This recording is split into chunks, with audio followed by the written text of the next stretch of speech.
When I said, "She murdered your mother," the bride collapsed at the altar, screaming. She who always said, "You're just a help," was now begging, "Shut up, you old hag," because she was the nurse who accidentally let Mrs. Beatrice fall down the stairs. And now, she was wearing the ring of the woman she murdered. So I, just the help, pretended to know nothing until the priest said, "Speak now." She always said I was invisible, so I used that to find her laptop. But she didn't know that as I was speaking, the police were already at the church door with an arrest warrant. But let me tell you how this hell began. I'm not a member of the Fairfield family. My name is Lucy, but I am, or rather, I was, the soul of that house. I spent 40 years of my life there. I started by cleaning the floors, and I ended by managing the staff, the dinners, their entire lives. I saw young Master Ryan be born. I was the one who held him before his own mother did. Mrs. Beatrice, his mother, wasn't a boss. She was a friend, a strong woman, full of life, until she got sick. Cancer. It was fast, and it was cruel. In her last days, I never left her side. Her husband had already passed years before, and Ryan, the boy, was too young. He couldn't bear to see his mother that way. On her last night, she made me promise. Her voice was a whisper, but her grip on my hand was steel. "Lucy," she said, "take care of my boy. The world is full of predators. Ryan is good, but he's naive. Don't let anyone put out our light. Swear to me, Lucy. Swear it." I swore. With tears streaming down my face, I swore I would protect Ryan as if he were my own son. She died that dawn. The years passed. Ryan grew up, took over the business. A good man, but always with that sadness in his eyes. And just as his mother predicted, naive. Until 2 years ago, Amanda showed up. She was perfect. An angel's face, soft-spoken, polite, educated at the best universities. She charmed him in a way I'd never seen. In 6 months, she was living in the house. In a year, she was his fiancée. The house, which used to smell like lavender and old books, started to smell like an expensive chemical perfume. She changed everything. First, she started pushing away Ryan's childhood friends. "They're not on your level, darling." Then she fired the old staff, the driver, the cook, the gardener, everyone who had loyalty to Mrs. Beatrice. Except me. I asked her one day, "Why am I still here, Miss Amanda?" She smiled, that cold smile that never reached her eyes. "Lucy, dear, you're not an employee. You're furniture. You're part of the house's decor. Furniture. 40 years of my life, and I was furniture." That was the first warning. If you believe that loyalty is the most important thing in the world, like this video and subscribe to the channel, because you're about to understand what I did. The second warning, the one that made my blood run cold, was the engagement ring. The Fairfield emerald, a legendary jewel in the family. I was polishing the silver when she held her hand out in front of me. "Isn't it beautiful, Lucy?" Ryan gave it to me, a symbol of his mother. My heart stopped. I remembered Mrs. Beatrice showing me that ring years ago. "This ring, Lucy," she'd said, "is for the woman who truly loves my son. A woman with a soul, not a price tag." Amanda didn't have a soul. She said it was Ryan's idea to honor his mother. I felt my stomach turn. Honor? This was looting. She was looting the memory of my friend. But I stayed quiet. I was furniture after all. And furniture hears everything. The injustice started to choke me. I began to watch. I was invisible. And I used it. The first concrete sign was Mrs. Beatrice's closet. Amanda decided to donate to charity. She boxed everything up. The dresses, the shoes, the scarves. For a church, she said. 2 weeks later, I was online, looking for a recipe, and I saw a luxury resale website. There it was. The silk dress Mrs. Beatrice wore to Ryan's baptism, being sold for $12,000. She wasn't donating. She was selling, liquidating the past. I swallowed my rage. I kept watching. The second sign was the remodel. Amanda decided the house was too dark. She wanted light. The first thing she did was have the mural in the reading room painted over. A mural that Mrs. Beatrice herself had painted by hand, with native birds. Modernizing, she called it. It was erasure. It was erasing every trace of the woman who built that fortune. The third sign was the loudest, the lawyers. Constant meetings in the study. I would serve the coffee, and they would stop talking. But I heard pieces. Change of beneficiary. Full power of attorney. Consolidation of assets. Estate inventory. Why was the Fianchi reviewing the estate of a family that wasn't even hers yet? Ryan was blind. Completely. He saw a strong woman who was helping him. I saw a predator. Then came the fourth sign, the one that broke everything. One night, I was passing down the hall. The study door was slightly open. She was on the phone, yelling. But it wasn't English. It wasn't Spanish.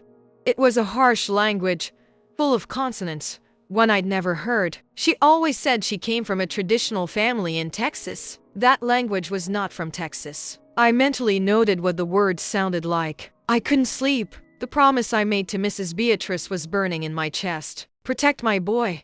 I was failing. The next day, Ryan was gone, on a business trip that she had arranged. I had the house to myself, and to her. I knew I had to act. I used my invisibility. My first attempt failed. I tried to go into the study, but she had locked the main drawer of Mrs. Beatrice's desk. There was a metal box in there I'd never seen. I tried to dust it. She snatched a cloth from my hand. My things. My privacy, Lucy. Do you understand? I understood. I understood that what she was hiding was dangerous. I needed to know what that language was. I went to the library computer, the one Ryan used as a child. The password never changed. Beatrice Mem1. Naive.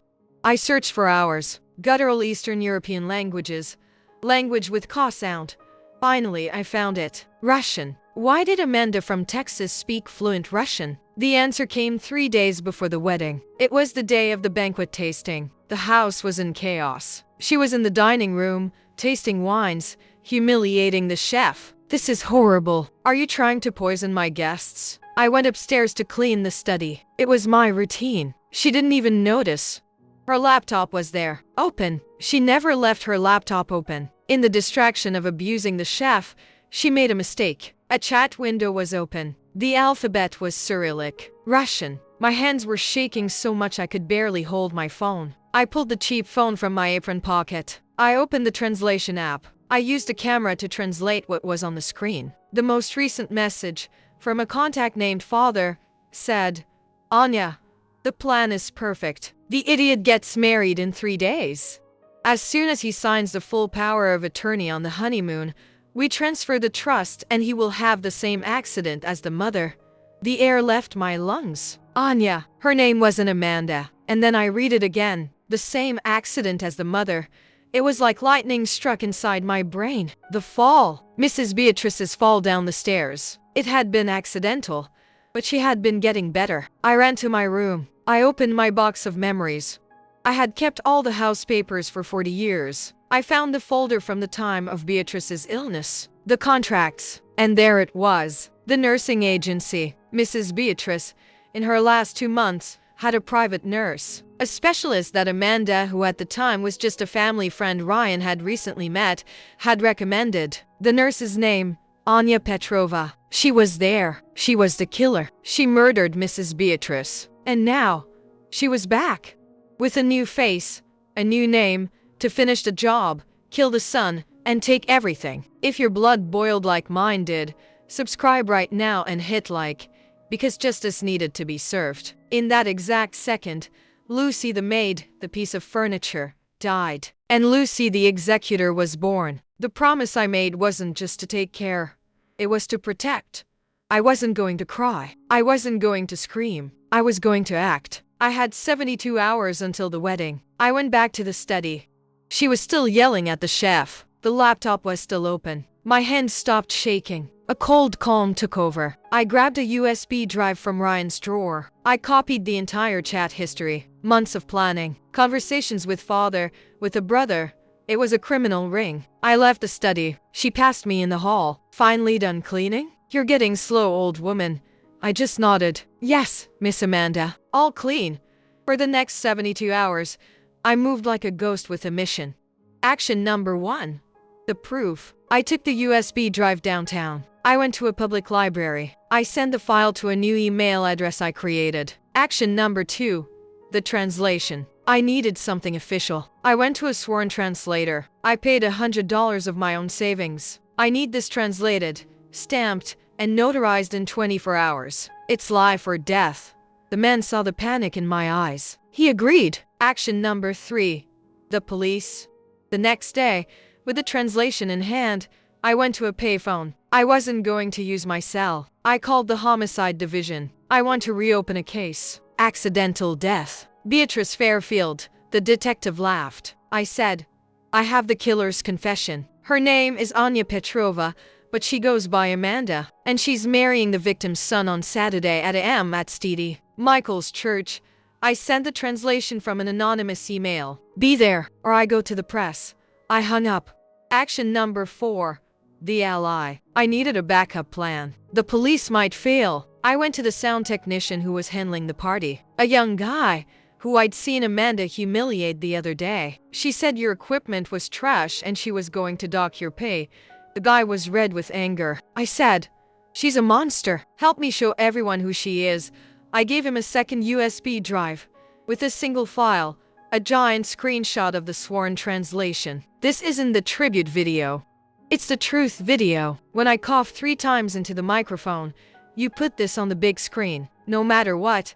He looked at the screenshot, then at me. For Mrs. Beatrice, he said. The wedding day arrived. The church was packed. It smelled of lilies, Mrs. Beatrice's favorite. The irony. Ryan, the groom, was crying at the altar. So naive. So blind. She walked in, radiant. A viper in white. Beautiful. And rotten to the core. The music stopped. The ceremony began. My heart was pounding like a war drum. I was in the front row, in the seat reserved for the family housekeeper.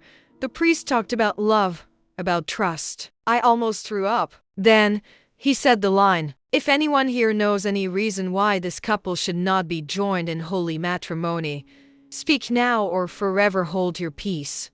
Silence. A pin drop silence. I felt Mrs. Beatrice's ring in my pocket. Ryan had given it to me as a gift after his mother died. So you'll always remember her, Lucy.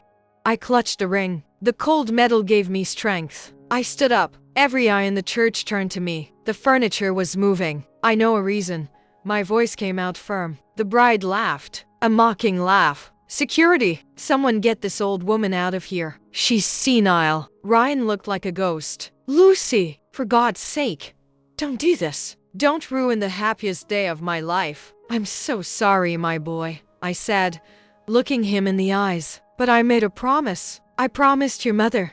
Then, I turned to her. The viper. Amanda. Or should I say, Anya Petrova. Her smile vanished. It was the first time I'd ever seen fear in her eyes. Do you remember the stairs, Anya? Do you remember Mrs. Beatrice? She screamed. Liar. Crazy. Security. 2 large men started walking toward me. It was time. I turned to the priest's microphone, grabbed it, and coughed. 1, 2, 3 times. Behind the altar, a giant screen that was supposed to play a tribute to the couple flickered. And then, the image appeared. The screenshot of the sworn translation. As soon as he signs, he will have the same accident as the mother. Gasps. The guest stood up. Ryan looked at the screen, trying to read it. He was shaking his head. No, no. Lucy, what is this? The bride, Anya, tried to run. It's fake, she shrieked. It's a fake. It's in Russian. Nobody can read it. And that's when an elegant man in the 3rd row stood up. It was my sworn translator.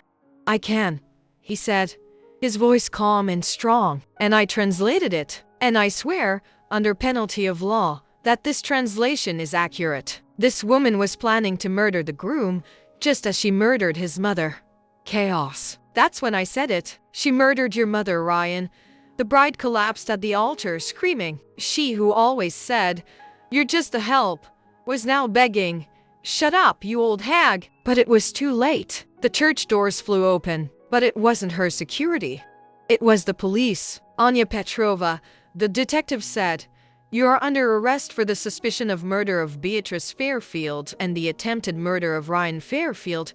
She tried to run through a side door, but the officers grabbed her. Her family, the relatives from Texas, who were actually her Russian accomplices, tried to flee through the front. They were all detained. The church, a holy place, became a crime scene. As they handcuffed her, she saw me. Her eyes were pure venom.